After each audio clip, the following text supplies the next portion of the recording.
गुरु परंपरा योग संस्थान में आपका स्वागत है। धारणा, ध्यान, समाधि, संयम हम लोगों ने देख लिया था। फिर उसके बहिरंग अंतरंग वाले सारे हम लोगों ने देख लिए थे।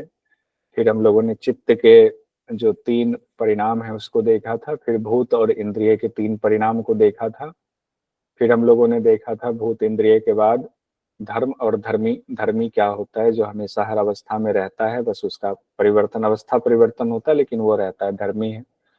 फिर धर्मी के बाद से हमने आगे देखा था कि उस पर संयम किया जाए। एक तो क्रम से संयम करना है और तीनों परिणाम पर संयम करना हो अगर, तो क्या होता है? भूत और भविष्य का ज्ञान होता है। यहाँ तक हमने देखा था।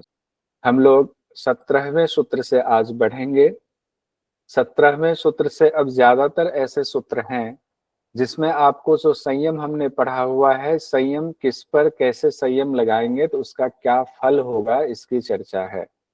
और इससे संबंधित सवाल पूछे जाते हैं, बहुत सारे सवाल आते हैं कि संयम का, इस पर संयम का क्या फल है, सूर्य पर संयम का क्या फल है, चंद्रमा पर संयम का क्या फल है।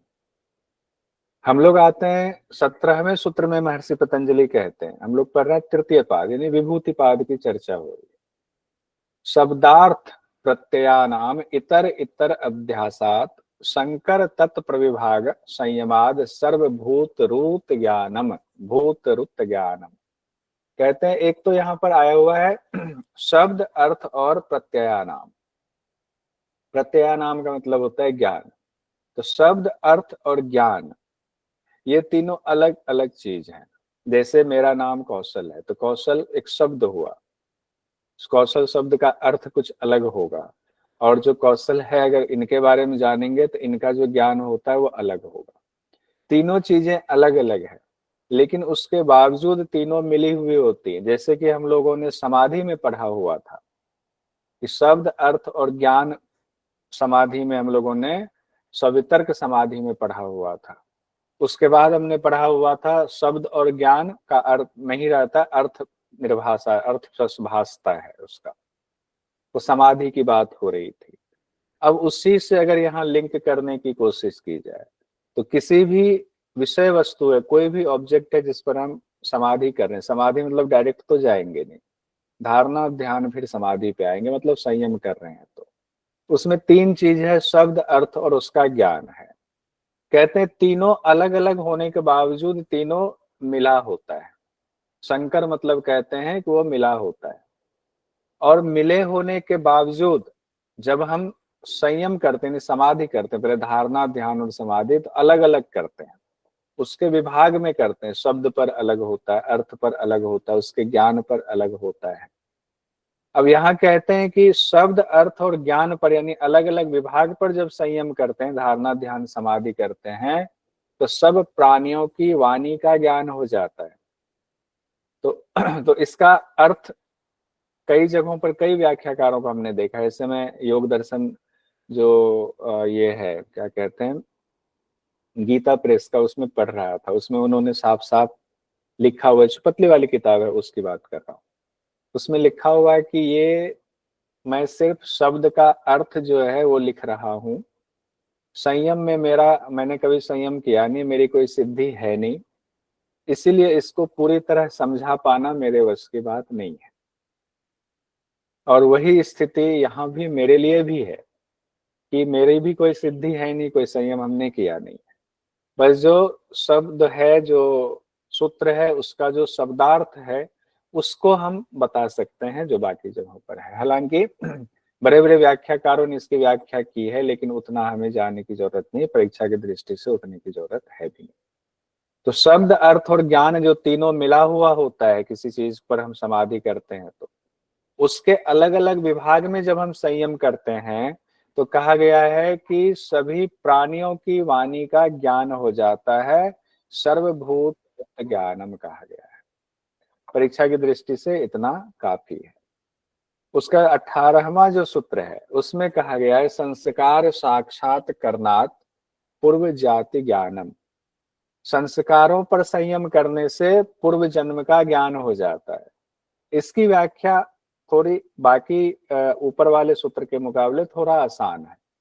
संस्कार कैसे बनते हैं? अलग अलग जन्मों के जो हमारे कर्म हैं, कर्म हमारे कर्माशय में संचित हैं, उनकी वजह से संस्कार बन रहा है। उन संस्कारों को जब हम धारणा ध्यान समाधि करके साक्षात कर लेते, हमें पता चलता है कि हमने किस जन्म में कौन सा कर्म किया है जिसकी वजह से हमारे संस्कार ऐसे बने हुए हैं। तो इसीलिए कहा गया है, जब हम अपने संस्कारों पर संयम कर लेते हैं, उसको साक्षात कर लेते हैं समाधि करके, तो पूर्व के जन्म का भी ज्ञान हो जाता है कि वो संस्कार हमारे क्यों हैं, हमारे कर्माशय में वो चीजें जो कर्म रूप में है, फल रूप में, उसकी वजह से जो संस्कार बने वो क्यों है, उसका ज्ञान हमें हो जाता है। उसके बाद क्वेश्चन एक आता है, जुलाई 2018 में पूछा गया, निम्नलिखित में से कौन सा पूर्व जीवन का ज्ञान देने में समर्थ है? कुर्म नारी परफेक्ट, संस्कार संयम, संस्कार संयम, काय रूप संयम। तो क्या संस्कार होगा? संयम, संस्कार संस्कार संयम, संस्कार साक्षात करनात् पूर्व जाति ज्ञान। देखिए संयम का अर्थ यहाँ जैसे साक्षात है ना, जब समाधि लगाते हैं किसी चीज को, उसको पूरा ज्ञान कर लेते हैं, उसी को साक्षात कहा गया। और संयम का मतलब भी आप समाधि कह सकते हैं, समाधि तो है ही। क्यों है? क्योंकि धारणा ध्यान और अंतिम अवस्था जो है उच्च अवस्था, वो समाधि का है। इसलिए संयम का एक अर्थ दूसरे संदर्भ में संयम का अर्थ समाधि भी होता है। पूजा जी एनरेज की हुई, कोई सवाल है तो जल्दी से पूछ लीजिए, फिर 19वें नंबर के सूत्र पर आते हैं। प्रत्ययस्य परचित्त ज्ञानम। अब यहाँ कहा गया प्रत्ययस्य पर चित्त ज्ञानम, यानी दूसरे के चित्त का जब हम साक्षात्कार कर लेते हैं तो उसके चित्त का ज्ञान हो जाता है। किसी और के चित्त का ज्ञान हो जाता है, ये कह रहे हैं जब उस पर हम संयम करते हैं, धारणा ध्यान समाधि दूसरे के चित्त पर करते हैं तो। लेकिन 20वें ही सूत्र में कहा गया है, नाच तत्सालंबनम तस्य विषयी भूतत्वात्, कि दूसरे के चित्त का ज्ञान तो हो जाता है, लेकिन दूसरे का चित्त तत्सालंबनम, किस दूसरे का चित्त जो है किस विषय का आलंबन कर रहा है, किस विषय पर वो समाधि लगा रहा है, इसका ज्ञान नहीं होता है। जैसे हम कहते हैं हमारे साथ कोई रहते हैं बहुत दिनों से, तो हमें उसके व्यवहार का, उसके चित्त के संस्कारों का पता लगता है उनके व्यवहारों से। कई बार ऐसा है, मतलब समझने के लिए हम लोग कर रहे हैं, तो हम ये कहते हैं कोई व्यवस्था ऐसी बनी कि उसमें उसका व्यवहार कैसा होगा, तो हम एक अनुमान लगाते हैं कि उस आदमी का व्यवहार उग्र होगा और फला आदमी का व्यवहार इस परिस्थिति में बड़ा शांत और सज्जन वाला होगा, क्योंकि हमें लगता है कि हम उनके चित्त का साक्षात्कार हमने कर लिया हुआ है। लेकिन यहाँ कह रहे हैं कि अगर पूरी तरह से उनके चित्त का साक्षात्कार कर लेते तो चित्त का ज्ञान तो हो जाता है। लेकिन मान लीजिए कि मैंने अगर देव जी के चित्त का ज्ञान कर लिया तो उनके चित्त का बेसिक नॉलेज हमें हो गया है, लेकिन देव जी अब अपने चित्त से किस विषय का आलंबन कर रहे हैं, मतलब किस विषय को वो अभी ध्यान लगा रहे हैं। आलंबन मतलब उस पर ध्यान लगाना, किसी विषय पर वो किस विषय पर ध्यान लगा रहे हैं, किस विषय पर भी उनके विचार चल रहे हैं, इसका ज्ञान नहीं होता है। 20वें सूत्र में यही कहा गया है। उसके बाद 21वां सूत्र है हमारा, जिसमें कहते हैं, यहाँ भी बहुत इंपॉर्टेंट है, इससे भी क्वेश्चन आता है। कहते हैं काय रूप संयमाद तदग्राह्य शक्ति स्तंभे चक्षुष प्रकाशा संप्रयोगे अंतर्धान। कहते हैं काय रूप में संयम करने से, काय मतलब क्या होता है? शरीर। तो शरीर के रूप में जब हम संयम करते हैं, तद ग्राह्य शक्ति स्तंभ है, तब जो ग्राह्य शक्ति है, यानी ग्राह्य जैसे कि सपोज कीजिए कि मैं अभी कंप्यूटर को देख रहा हूं, आप भी कंप्यूटर को या मोबाइल को देख रहे हैं, तो यहाँ पर क्या हो रहा है, आपकी आंखें उसको ग्रहण कर रही हैं। तो आंखें क्या है? ग्रहण शक्ति है यहाँ पर। और कैसे कर रही हैं? आंख और आपके कंप्यूटर के स्क्रीन के बीच में प्रकाश का जो है उस पर रोशनी है, वहां से रोशनी टकरा करके आंखों से आ रही है, इसीलिए हम देख रहे हैं। यानी बीच में एक जो है माध्यम बना हुआ है। कहते हैं ये माध्यम को योगी इस माध्यम को कट कर देता है। चक्षु प्रकाश असंप्रयोगे, यानी आंख और उस वस्तु से जो प्रकाश पलट करके प्रतिबिंब हमारे आंखों पे आ रहा है, उसको असंप्रयोगे कर देता है, यानी उसको बीच में ही बाधित कर देता है, उससे वो वस्तु दिखाई नहीं देती है। तो अंतर ध्यानम की स्थिति होती है। अंतर ध्यान का शब्द का अर्थ क्या होता है? खुद के शरीर को ओझल कर लेना। अब काय रूप कहा गया, यानी कि अपने काया यानी शरीर के रूप में अगर आप संयम कर लेते हैं बहुत अच्छे से, पूरी सिद्धि मिल जाती है काय के रूप में संयम करने से, तब जो सामने वाला हमें देख रहा है और उसका प्रकाश हमारे, रोशनी हमारे शरीर पे पड़ेगी और रोशनी पलट करके उनकी आंखों में जाएगी, तो उसी को जो है बीच में बाधित कर देता है योगी। इतनी उनकी शक्ति हो जाती है, काय को उस प्रकाश से हटा लेता है। नहीं कि जो सामने वाला देखेगा उसके आंखों की जो ग्राह्य शक्ति है वो रुक जाएगी, क्योंकि प्रकाश का संयोग उनके आंखों से नहीं हो रहा है। तब कहा जाता है कि योगी अंतर ध्यान हो गया, दूसरे को दिखाई नहीं देता है। इसी ये जो 21वां सूत्र है, इसी के बाद जो कहते हैं पातंजल योग सूत्र में 195 सूत्र है, लेकिन कुछ किताबों में कुछ व्याख्याकारों ने 196 सूत्र बताया है। वो यहीं पर विकेश आयंगर जी की किताब है, उसमें उन्होंने 196 बताया है और 21वें सूत्र के बाद 22वां सूत्र उन्होंने दिया है यहीं पर। वो कहते हैं एतेन शब्दादि अंतर ध्यानम उक्तम, यानी कि अंतर ध्यान वाले ही सूत्र को थोड़ा सा और विस्तृत रूप में थोड़ा सा और आगे बढ़ाते हुए कहते हैं कि एतेन शब्दादि अंतर्धानम उक्तम, इसी प्रकार वह योगी शब्द आदि आणविक संरचना को भी वश में कर सकता है। अभी तो शरीर को वश में किया हुआ है, तो शरीर दिखाई नहीं दे रहा है, तो कहते हैं शरीर ही नहीं बाकी संरचनाओं को, शब्द आदि बाकी आणविक संरचनाओं को भी वो वश में कर लेता है, उसी तरीके से जैसे उन्होंने काय रूप में संयम करके प्रकाश के सम को रोक दिया, उसी तरीके से बाकी चीजों में भी करता है। तो ये अलग से एक सूत्र हमने ब्रैकेट में लिख दिया हुआ है, लेकिन हम जो बाकी 195 के हिसाब से हम उसी हिसाब से चलते हैं। ये 22वां माना जाता है, लेकिन 22वां बेसिकली हम इसको लेकर चलते हैं। उसके बाद 22वां सूत्र है सोपक्रमम निरुपक्रमम च कर्म तत् संयमाद परांत ज्ञान ज्ञानम अरिष्टेभ्यो वा। सोपक्रमम निरुपक्रमम, अब यहाँ दो शब्द इससे संबंधित बहुत सवाल आते हैं। सोपक्रम और निरुपक्रम में संयम करने से क्या होता है। च कर्म तत् संयमाद, कहते हैं सोपक्रम का क्या अर्थ होता है, जो शीघ्र फल देने वाला कर्म होता है, जो फल आप भोग रहे होते हैं तुरंत, हमने एग्जाम दिया और उसका रिजल्ट आना ही आना है, तो शीघ्र फल देने वाले कर्म हो गए एक तरह से, मतलब समझने के लिए। निरुपक्रम क्या है कि कई जन्मों के जो है हमारे संस्कार पड़े हुए हैं, कर्म का जो है वो कर्माशय में पड़ा हुआ है, लेकिन अभी फल मिला नहीं है, कई जन्मों के बाद मिलता है, कई जन्मों पीछे के अभी मिल रहे हैं, ऐसे कुछ। तो विलंब से फल देने वाले कर्म, यानी कि सभी कर्मों पर जब हम संयम कर लेते हैं तब क्या होता है, अपरांत ज्ञानम, यानी कि मृत्यु का ज्ञान हो जाता है।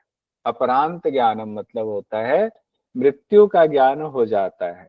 उसके बाद कहा गया अरिष्टेभ्य वा मतलब इससे भी, वा का अर्थ होता है इसके द्वारा भी, कहते हैं अरिष्ट के द्वारा भी मृत्यु का ज्ञान हो जाता। मतलब अरिष्ट मतलब क्या, कोई अनहोनी के चिन्ह अगर आपको दिखते हैं तो आपको लगता है कि मृत्यु का, इसकी मृत्यु नजदीक है, लेकिन व्याख्याकारों ने कई जगहों पर लिखा है अरिष्ट वाले जो चिन्ह है उससे अनुमान लगाया जा सकता है, एग्जैक्ट ज्ञान नहीं होता है।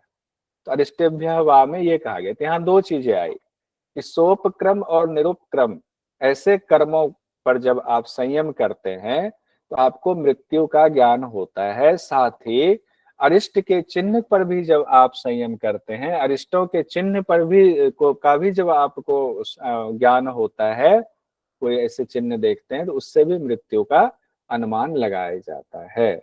अमित जी सवाल है, जल्दी से पूछ लीजिए। तो यहाँ पर दो बातें होगी मृत्यु के ज्ञान के लिए, सोपक्रम निरुपक्रम पे और अरिष्टेभ्य, अरिष्ट के चिन्ह से। अरिष्ट के एग्जाम देख रहे थे, अरि का मतलब शत्रु भी होता है, हम टाइपिंग कर रहे थे। अच्छा अच्छा, अरि का अरि का मतलब मतलब शत्रु भी होता है, अरि। हाँ, अरि का मतलब शत्रु, अरिमर्दन कहते हैं ना, अरिमर्दन मतलब शत्रुओं का मर्दन करने वाला। तो अरिमर्दन शब्द जो है ये नाम चलता है देवताओं के लिए और लोग भी नाम रखते हैं अरिमर्दन। अरि मतलब शत्रु। लेकिन अरिष्ट जब कहते हैं अरिष्ट की आशंका है, तो अनहोनी शब्द उसमें आते हैं। अरिष्ट से यहाँ तात्पर्य जब पूरा शब्द आता है तो अनहोनी के संदर्भ में आता है। उसके बाद आते हैं दिसंबर 2019 में सवाल पूछा गया सोपक्रम एवं निरुपक्रम कर्म में संयम करने पर किस ज्ञान की प्राप्ति होती है? पूर्व जन्म की, मृत्यु एवं भूत की, मृत्यु की, परिचित की। तो क्या है? मृत्यु। मृत्यु की। इसको तो एकदम याद कर लीजिए, इससे क्वेश्चन कई बार आया और कभी भी पूछा जा सकता है क्वेश्चन। फरवरी 2023 में क्वेश्चन पूछा गया। पातंजल योग सूत्र के अनुसार निरुपक्रम किसके प्रकार है? योग के, प्रत्याहार के, कर्म के, नियम के? कर्म के। कर्म के, क्योंकि कर्म के। सूत्र में ही कहा गया है सोप क्रम निरूप क्रम च कर्म। इस तरह के कर्मों पर जब हम संयम करते हैं तब तो ये कर्म के प्रकार इसमें माने जाएंगे, सोप क्रम और निरूप क्रम। देखिए क्वेश्चन कहीं से भी उठाकर पूछा जा रहा है।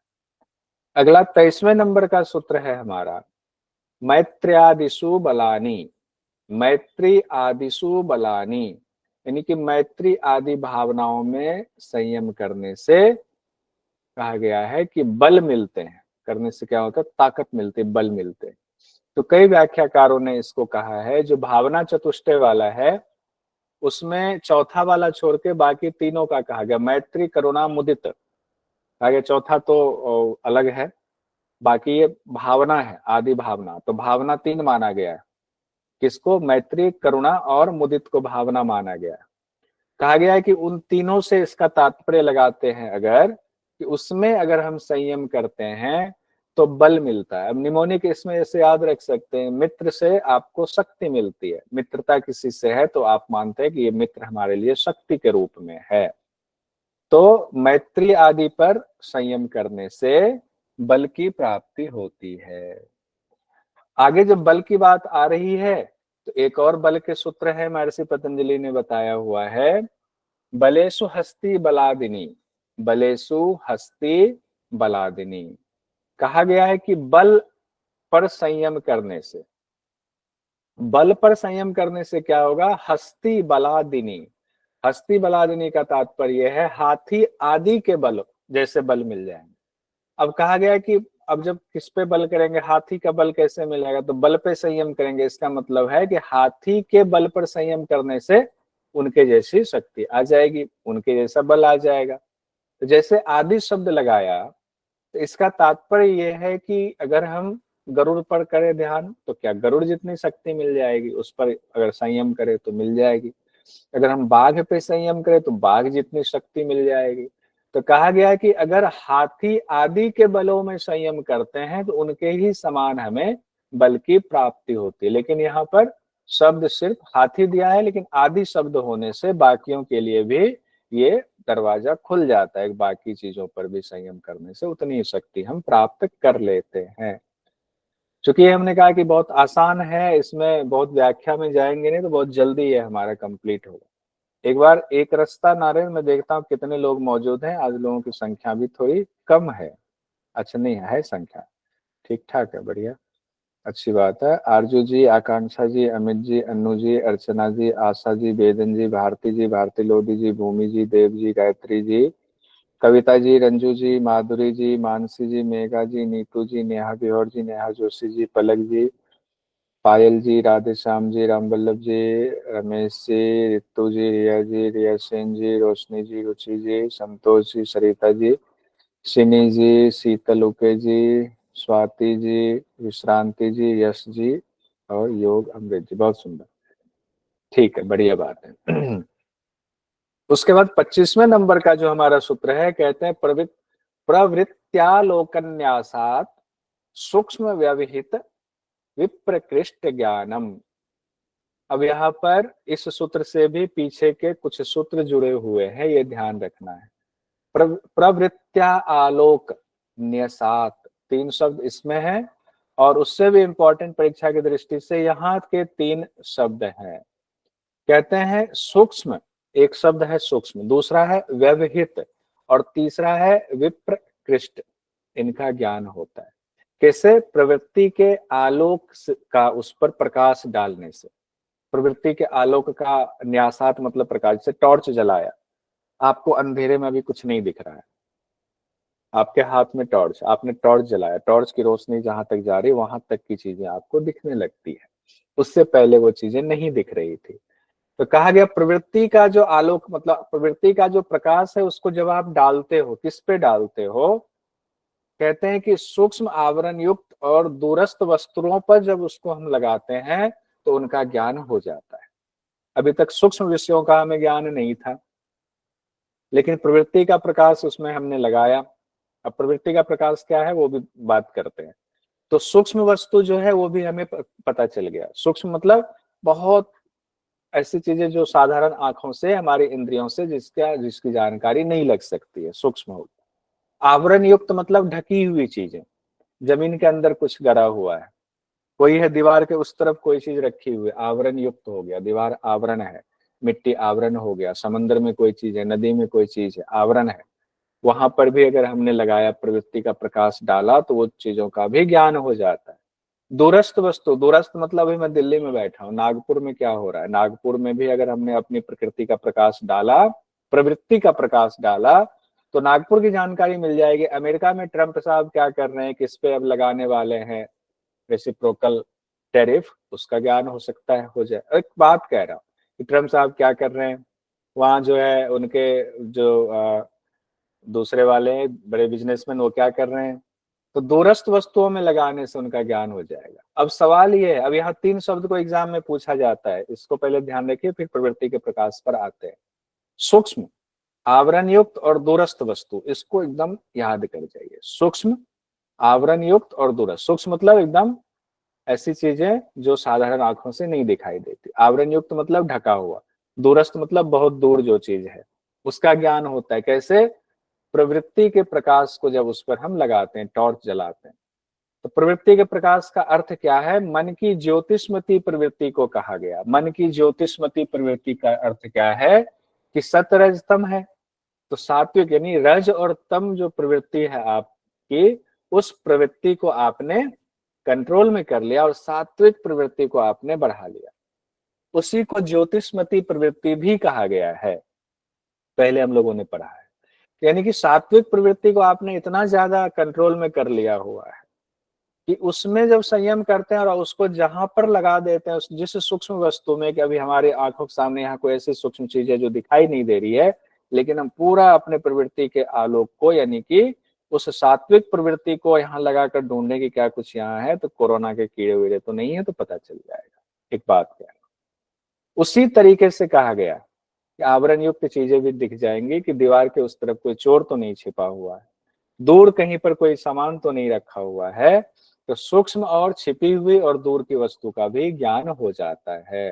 तो ज्योतिष्मती प्रवृत्ति की बात यहाँ पर की गई है, इससे संबंधित सवाल भी आते हैं। ये समाधि पाद के 36वें सूत्र में कहा गया था, चित्त की ज्योतिष्मती प्रवृत्ति, यानी कि सात्विक प्रवृत्ति का बढ़ा रहना, रज और तम का पूरा गौण रहना, दबा रहना। देखिए पूरी तरह खत्म नहीं होता, तीनों रहेगा, साथ रहेगा। एक कोई बढ़ा हुआ है, दूसरे तीसरे को दबा के रखा है, अलग बात है, लेकिन ऐसा नहीं कि एक रहेगा दूसरा तीसरा पूरी तरह खत्म हो जाता है, ऐसा कभी नहीं होता। जून 2019 में क्वेश्चन पूछा गया। क्वेश्चन कैसे पूछा जाता है, देखिए, पातंजल योग सूत्रानुसार सूक्ष्म व्यवधान युक्त एवं दूर देश में स्थित वस्तुओं की ज्ञान प्राप्ति का उपाय क्या है? सूक्ष्म व्यवधान युक्त एवं दूर देश में स्थित वस्तुओं की ज्ञान प्राप्ति का उपाय। ज्योतिष्मती प्रवृत्ति। ज्योतिष्मती प्रवृत्ति। अब चूंकि आप कहेंगे यहाँ पर 2 बातें आती, ये तो हम समझ गए, सूक्ष्म व्यवधान युक्त एवं दूर देश, उसमें कहा गया प्रवृत्ति आलोक, प्रवृत्ति के आलोक को की बात की गई है, उसको व्याख्याकारों ने, और व्यास भाष्य में भी उसको ज्योतिष्मती प्रवृत्ति से उसकी तुलना की गई है। इसीलिए ये क्वेश्चन में इसका संदर्भ बनता है कि आप कहेंगे ज्योतिष्मती में तो, वाले सूत्र में तो था नहीं, क्योंकि व्यास भाष्य में जो चीज लिखा होता है उसको एग्जाम की दृष्टि से बड़ा महत्वपूर्ण माना जाता है। तो ज्योतिष्मती प्रवृत्ति होगा। क्वेश्चन पर ध्यान दीजिए, इस तरह के क्वेश्चंस आगे भी आ सकते हैं। अब जून 2020 में सवाल पूछा गया, योग सूत्र के अनुसार सूक्ष्म व्यवधान युक्त और दूर देश में स्थित वस्तुओं का ज्ञान कौन सी प्रवृत्ति के द्वारा होता है? विषयवती, प्रवृत्त्यालोकन्यासात, बहिर्कल्पिता और प्रकृति लय। अब इसमें डायरेक्ट लोकन्यासात, प्रवृत्त्यालोकन्यासात क्या है, फिर से बोलिए, कौन बोल रहे थे? प्रवृत्त्या प्रवृत्त्या लोकन्यासात्। लोकन्यासात, न्या नहीं न्यासात, प्रवृत्त्या लोकन्यासात, प्रवृत्त्या लोकन्यासात। अब ये डायरेक्ट लिया कहां से, जो आपने अभी सूत्र पढ़ा उस सूत्र से ये डायरेक्ट क्वेश्चन लिया गया है। लेकिन हमने कहा जब ये तीन शब्द याद रखेंगे ना, सूक्ष्म, व्यवधान युक्त और दूरदेश, तो उसमें दो चीजें आती, प्रवृत्त्या लोकन्यासात और ऊपर जो हमने देखा यहाँ पर ये ज्योतिष्मती प्रवृत्ति। तो ज्योतिष्मती प्रवृत्ति या प्रवृत्ति लोकन्यासात, तो इसको कहीं नोट में बनाइएगा, टेबल बना लीजिएगा। यही सब चीजें जो इंपॉर्टेंट है उसको टेबल खुद से बनाना है पढ़ाने के दौरान इसका, तब खुद से देखो। सिर्फ आपको पका पकाया अगर नोट्स मिल जाए तो सिर्फ पके पकाए नोट्स से आप समझ तो उस वक्त जाओगे, बाद के लिए लंबे समय तक वो याद नहीं रहेगा। लेकिन जब आप अपना उसमें थोड़ा सा दिमाग का चिंतन करोगे, श्रवण के बाद मनन करोगे और निधि ध्यासन में उसका एक बार नोट्स बना लोगे थोड़ा सा भी, तो लंबे समय तक आपके चित्त में रहे। 26वें नंबर के सूत्र में कहा गया है भुवन ज्ञानम सूर्य संयमात। भुवन ज्ञानम सूर्य संयमात, भुवन का ज्ञान हो जाता है किस पर संयम करने से, सूर्य पर संयम करने से। भुवन मतलब सभी लोक, जितने लोक हैं उनका ज्ञान हो जाता है। यानी सूर्य है बीच में और सूर्य के अपने अपना एक दायरा है, उनके लोक हैं, उन लोकों को सूर्य भगवान प्रकाशित करते हैं। जब मुखिया पर ही आपने संयम कर लिया, तो मुखिया को संयम कर लिया तो उनके जितने लोक हैं उनकी जानकारी, उनका ज्ञान हो जाएगा। तो सूर्य पर संयम करने से सभी लोकों का ज्ञान हो जाता है।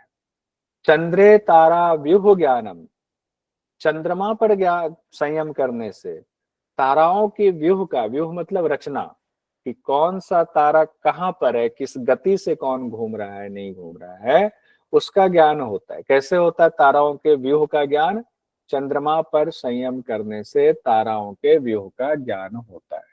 सभी ताराओं के व्यूह का पूरी तरह से ज्ञान हो जाता है। उसके बाद कहते हैं ध्रुवे तदगति ज्ञानम, ध्रुव तारा पर संयम करने से, ऊपर एक चीज गड़बड़ हो गई बताता, ध्रुवे तदगति ज्ञानम, ध्रुव तारा पर संयम करने से ताराओं की गति का ज्ञान होता है। और चंद्रमा पर संयम करने से ताराओं के रचना का ज्ञान होता है, स्ट्रक्चर का ज्ञान होता है कौन कहाँ है। लेकिन उनकी गति का ज्ञान ध्रुव तारा पर संयम करने से होगा। मैंने उसमें भी गति बोल दिया था, ये गलती हो। चंद्रमा पर संयम करने से ताराओं की रचना का, स्ट्रक्चर का ज्ञान हो जाता है, और ध्रुव तारा पर संयम करने से उनकी गति का, यानी कि ताराओं के, स्टार्स के मूवमेंट का ज्ञान हो जाता है, गति का ज्ञान हो जाता है। उसी तरीके से कहा गया है अगर आप नाभि चक्र पर ध्यान करते हैं, नाभि चक्रे काय व्यूह ज्ञानम, नाभि चक्र आपका है, मणिपुर चक्र है, अगर उस पर आप संयम करते हैं, धारणा ध्यान समाधि करते हैं, काय मतलब शरीर, व्यूह मतलब स्ट्रक्चर, शरीर के पूरे स्ट्रक्चर का ज्ञान, आपके आंतरिक स्ट्रक्चर का भी आपको ज्ञान हो जाता है, पूरे शरीर रचना विज्ञान का ज्ञान हो जाता है। शरीर रचना एवं कहते हैं ना क्रियात्मक विज्ञान, तो शरीर की जो रचना है उसका पूरा पूरा ज्ञान हो जाता है। किस पर संयम करने से, नाभि चक्र पर संयम करने से। ज्यादा तो नहीं हो रहा है बताना, लगे कि नहीं एक ही साथ में सारा पढ़ा दिए। अभी सब लोगों से रिपीट करा लेंगे, थोड़ा सा और पढ़ के, कई लोगों से रिपीट करा लेंगे तो ठीक रहेगा, बार बार पूछ लेंगे। कंठकूपे क्षुत पिपासा निवृत्ति, कहते हैं कंठकूप में संयम करने से, क्षुत पिपासा कहते हैं, क्षुत यानी भूख और पिपासा मतलब प्यास, तो कंठकूप में संयम करने से भूख और प्यास की निवृत्ति होती है। क्या होता है, कंठकूप में संयम करने से भूख और प्यास की निवृत्ति हो जाती है। हालांकि व्याख्याकारों का कहना भूख प्यास निवृत्ति से तात्पर्य ये नहीं है, बहुत सारे व्याख्याकारों ने लिखा है कि पूरी तरह से भूख लगनी बंद हो जाएगी, मतलब कि भोजन नहीं करेंगे तो भी काम चल जाएगा, ऐसा नहीं है। इसका तात्पर्य ये है कि लंबे समय तक योगी भूख प्यास को कंट्रोल में कर सकता है। सामान्य इंसान के लिए बिना थोड़ी देर भी खाना ना खाए एक दिन तो उनके लिए दिक्कत होती है, योगी के लिए ऐसी समस्या नहीं होगी, कंट्रोल की शक्ति आ जाती है, लेकिन पूरी तरह से नहीं कहा गया। लेकिन अब सच्चाई क्या है, जब आप करेंगे आपको सिद्धि मिल जाएगी, तब सही बात का ज्ञान हो पाएगा। अब जून 2020 में क्वेश्चन पूछा गया, महर्षि पतंजलि के अनुसार शरीर के किस स्थान पर संयम करने से भूख प्यास की निवृत्ति हो जाती है? नाभि चक्र पे, कंठकूप पे, पूर्वनाभि कंठकूप, क्षुत पिपासा निवृत्ति। वो शब्द भी कई बार जब मैं बोलता हूँ ना, ऐसे बोल रहा हूँ, पढ़ा रहा हूँ, तो उस शब्द को, माइक आपका बंद है, बोल जाइए, क्षुत पिपासा निवृत्ति, क्षुत पिपासा निवृत्ति। किससे? कंठकूपे क्षुत पिपासा निवृत्ति है, भूख प्यास की निवृत्ति हो जाती है। इस सूत्र में तो जितना बोल बोल करके आप याद करेंगे उतना फायदा होगा। 31वें नंबर के सूत्र में कहा गया है, कुर्मनाड्यम स्थैर्यम, कुर्म नाड़ी पर संयम करने से स्थिरता आती है। एक तो कंठकूप की बात आती है, कंठकूप कहा गया, कंठ के नीचे एक कूप मतलब गड्ढा होता है, उसको कूप कहते हैं, उसको कंठकूप कहते हैं। और उस कंठकूप के नीचे भी कुर्म नाड़ी होती है, उस कंठकूप के नीचे कहा गया है व्यास भाष्य में, उरह स्थल, उरह मतलब होता है छाती वाले स्थल को उरह स्थल कहा जाता है। तो छाती वाला जो स्थल है, इसमें एक कुर्माकार नाड़ी है, उस पर संयम करने से, यानी कुर्म नाड़ी पर संयम करने से स्थैर्यम, स्थिरता आती है। कुर्म नाड़ी पर संयम करने से स्थिरता आती है। उसके बाद आगे 32वें में कहा गया है, मूर्ध ज्योतिषी सिद्ध दर्शनम, मूर्धा की ज्योति में, मूर्धा की ज्योति में, थाइमस ग्लैंड, अमित जी कह रहे, मूर्धा की ज्योति में जब आप संयम करते हैं तब कहते हैं सिद्धों के दर्शन। मूर्धा की ज्योति में हम लोगों ने से पहले हठयोग के ग्रंथ में पढ़ा था, एक मूर्धा स्थान होता है जिसको ब्रह्मरंध्र वाला कहा जाता है स्थान। तो कपाल में जो वो छिद्र वाला स्थान, अंदर छिद्र है, उसमें कहा गया कि ज्योति रूप में प्रकाश वहां पर होता है, वहां ज्योति होती है। जैसे कि कौन से ग्रंथ, अभी मैं ग्रंथ का नाम भूल रहा हूँ, उसमें कहा गया आपके मूलाधार में भी ज्योति है, वहां भी ध्यान हम करते हैं, मूलाधार की ज्योति में ध्यान, घेरण संहिता में कहा गया, घेरण में भी कहा, उसमें मूर्धा में भी कहा गया है, मूर्धा जो है एक और ग्रंथ में, मूर्धा में भी ज्योति होती है, वहां भी ध्यान कर, शिव संगीता, मूर्धा में भी ज्योति होती है। कहते हैं जब आप उसकी ज्योति पर धारणा ध्यान समाधि करते हैं, तब कहा गया जो सिद्ध हैं, जो स्वर्ग और अंतरिक्ष में विचरण करते हैं, पृथ्वी लोक अंतरिक्ष लोक में स्वर्ग से, उनके दर्शन होने लगते हैं, क्योंकि सिद्ध लोग सूक्ष्म शरीर में होते हैं, मौजूद होते हैं। उन सिद्धों के दर्शन उन्हीं को होता है जो मूर्धा की ज्योति में संयम करते हैं। और व्यास भाष्य में कहा गया है कि सिर के कपाल के अंदर जो छिद्र है उसमें प्रभास्वर ज्योति है, एकदम प्रभा मतलब कि चमकदार जैसे वहां पर ज्योति है, उसमें संयम करना है। 2018 दिसंबर में सवाल पूछा गया, सूची 1 और सूची 2 को सुमेलित करें। अब हम आते हैं, जो क्वेश्चन ये पूछा गया सूची 1 और सूची 2 को जब हम सुमेलित करते हैं तो इसमें है, एक तरफ आपके कुर्मनाड़ी, नाभि चक्र, कंठ चक्र, मूर्धा ज्योति और चंद्रमा, 5 चीजें दी गई। दूसरी तरफ है इस पर हम संयम कर रहे हैं तो क्या फल मिलता है। तो कुर्मनाड़ी पर संयम करने से क्या फल मिलता है बताइए? कुर्मनाड़ी पर संयम, कुर्मनाड़ी पर हमने देखा स्थैर्य। और नाभि चक्र पर क्या है? काया व्यूह ज्ञानम। नाभि चक्र पर काय व्यूह ज्ञानम। कंठ चक्र पर क्या है? क्षुत पिपासा निवृत्ति, भूख प्यास का अभाव, क्षुत पिपासा निवृत्ति। मूर्धा की ज्योति में करने से दर्शनम, मूर्धा ज्योति में सिद्ध दर्शनम। और चंद्रमा पर करने से तारों की स्थिति का ज्ञान होता है। और ध्रुव तारा पर करने से तारों की गति का ज्ञान होता है। बहुत सुंदर। अब यहाँ तक हम लोग 33वें नंबर से रहने देते हैं क्योंकि बहुत ज्यादा हो जाएगा, ऐसे तो पता चला सारा आज ही खत्म हो जाएगा। 33वें नंबर से कल हम लोग करेंगे, लेकिन अभी क्या करते हैं, जो पढ़ा है, हाँ ज्यादा हो जाएगा, उसको एक बार हम लोग रिवीजन करते हैं। सब लोगों से मैं पूछता हूँ संयम के बारे में, और हैंड रेज कर लीजिए, मैं उन्हीं से एक एक करके पूछता हूँ जितना हम लोगों ने अभी पढ़ा हुआ है। हम आते हैं 17वें नंबर के सूत्र से आते हैं, हैंड रेज कीजिए फटाफट, हैंड-रेज वालों से ही पूछेंगे, क्योंकि समय बर्बाद क्यों करना, जो हैंड-रेज नहीं करेंगे उनसे नहीं पूछेंगे। आइए अब मैं हैंड-रेज में देखता हूँ कौन कौन लोग हैं। हैंड-रेज का एक बार आइडिया लग जाए। हाँ, परिणाम त्रय में संयम करने से देव जी क्या होता है? सर भूत भूत भविष्य भविष्य का का ज्ञान हो ज्ञान जाता है। होता है। उसको ऐसे भी याद रखें, परिणाम त्रय में संयम करने से अतीत अनागत ज्ञान आता है। ये कल हम लोगों ने पढ़ा था, इसीलिए कल हाँ पढ़ा था। इसीलिए वो चीज मिस हुआ। बहुत बढ़िया देव देख जी, लिया। भूत और भविष्य का ज्ञान हो जाता है। अगला है हमारा, अब बताएंगे अनु जी, शब्द अर्थ और ज्ञान में अलग अलग जब हम उसके विभाग में संयम करते हैं तो क्या होता है? शब्द अर्थ ज्ञान के अलग अलग विभाग में संयम करने से क्या होता है? सभी प्राणियों की वाणी का ज्ञान हो जाएगा। बहुत सुंदर, सभी प्राणियों की वाणी का ज्ञान हो। और आते हैं सरिता जी के पास, संस्कारों का साक्षात करेंगे तो क्या होगा?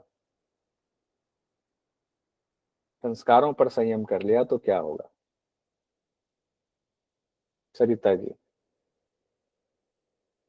पूर्व जन्म का हाँ, ज्ञान। पूर्व जाति ज्ञानम। इसको देखिए, ये इतना आसान है ना, इसको ऐसे याद रखिए। संस्कार का साक्षात मतलब, संस्कार मतलब हमारे अंदर है। संस्कार एक जन्म का है नहीं, कई जन्मों का है संस्कार। उसको जान लिया तो कई जन्मों को हम जान लेंगे। तो पूर्व जाति ज्ञानम, पूर्व के जन्मों को हम जान लेंगे, उसको ऐसे याद रखना है। अब बताएंगे, अच्छा ये छोड़ देते हैं, तब तो सही होता है।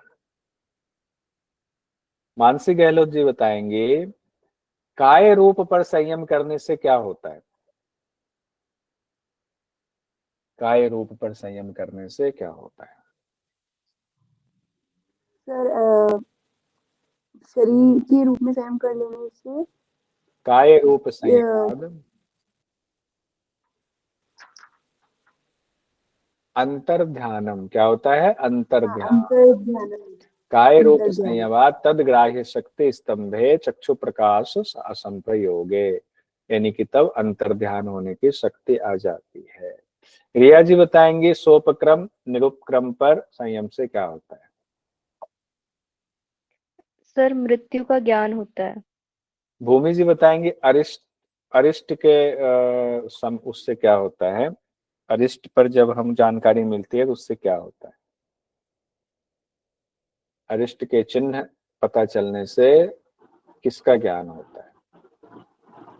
सर मृत्यु का ज्ञान हो जाता है। मृत्यु का ज्ञान, क्योंकि इसमें दो चीज, सोपक्रम निरुपक्रम और अरिष्ट, दोनों अरिष्ट और जी सर। हाँ, बढ़िया। उसके आरजू जी बताएंगे, मैत्री आदि पर संयम करने से क्या होता है?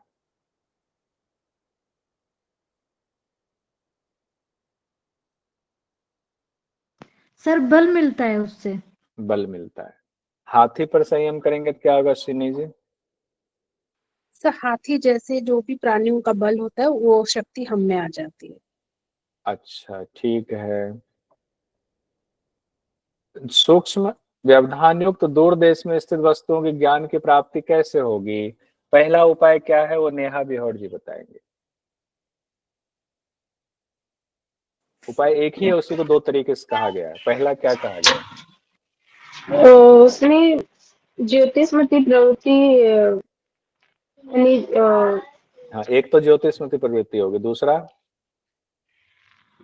सात्विक प्रवृत्ति का उसके बढ़ावा लिए होता है। शब्द इस्तेमाल क्या किया गया है, राधे श्याम जी बताएंगे।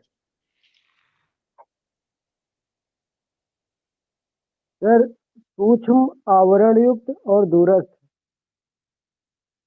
हाँ, इस पर दो शब्दों से एग्जाम में पूछा जाता है। एक तो नेहा बिहोर जी ने बता दिया, ज्योतिषमती प्रवृत्ति। दूसरा क्या कहा गया है? सर प्रवृत्त्यालोकन्यासात्। हाँ, प्रवृत्त्यालोकन्यासात्, बहुत सुंदर। उसके बाद आएंगे भारती कोरे जी से पूछ लेते हैं कि सूर्य पर संयम करने से क्या होता है? भुवन ज्ञानम सूर्य संयमाद। सुंदर। और आशा जी बताएंगी चंद्रमा पर संयम करने से क्या होता है? यस सर, सभी तारों का व्यू का ज्ञान होता है। हैं?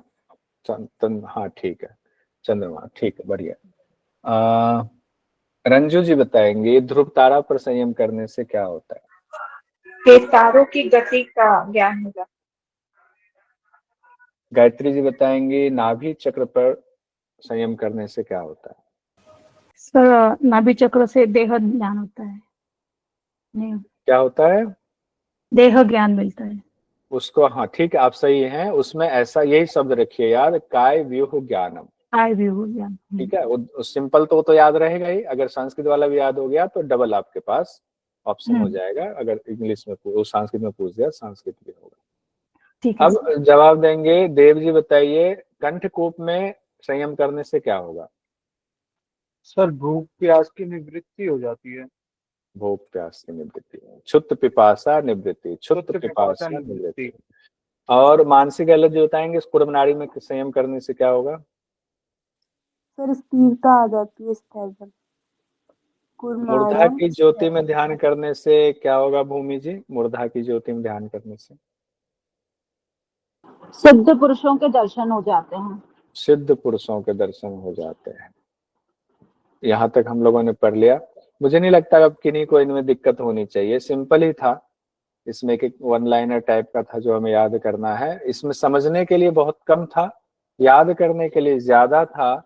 समझने के लिए इसलिए कम कहूंगा क्योंकि समझना तो तभी होगा जब हम उस अवस्था तक पहुंचेंगे, तभी सही ज्ञान इसका हो पाएगा। पारियों, मेरे को एक प्रश्न है हाँ कि ये जो है पतंजलि में नारियों की संख्या, इसका मतलब बताया गया है, एक कूर्म नारी की बात हुई है? नहीं नहीं, उसको ऐसा नहीं, इस तरह से नहीं कहेंगे कुर्म। इस तरह का क्वेश्चन अगर आ जाए सर कि हाँ, नारियां अगर कितनी इस होती तरह से क्वेश्चन, नाड़ियां कितनी होती है तो नहीं, ऐसा कह सकते हैं कुछ कि भी शरीर के नाड़ियों में से किस नाड़ी के बारे में योग दर्शन में लिखा हुआ। हाँ, ऐसा क्वेश्चन आ सकता है। किस नाड़ी के नाम की चर्चा की गई है योग दर्शन में, तो नाड़ी जो है कुर्म नाड़ी की चर्चा की गई है। क्योंकि ऐसा नाड़ी हो पूरी सकता है। एक ही दे रखा है ना, कूर्म ठीक है, नाड़ी तो की। ये ध्यान रख लीजिए कि नाड़ी एक नाड़ी होती है, ऐसा कहीं नहीं लिखा हुआ, वो संदर्भ भी नहीं है। लेकिन उसको घुमा करके अगर पूछा जाए कि योग दर्शन में सिर्फ एक नाड़ी पर है जिस पर संयम की बात की गई, उस नाड़ी का नाम बताए, तो वो है कूर्म नाड़ी। तो ठीक है ऐसा सर। करके हो सकता है क्वेश्चन पूछते। बढ़िया।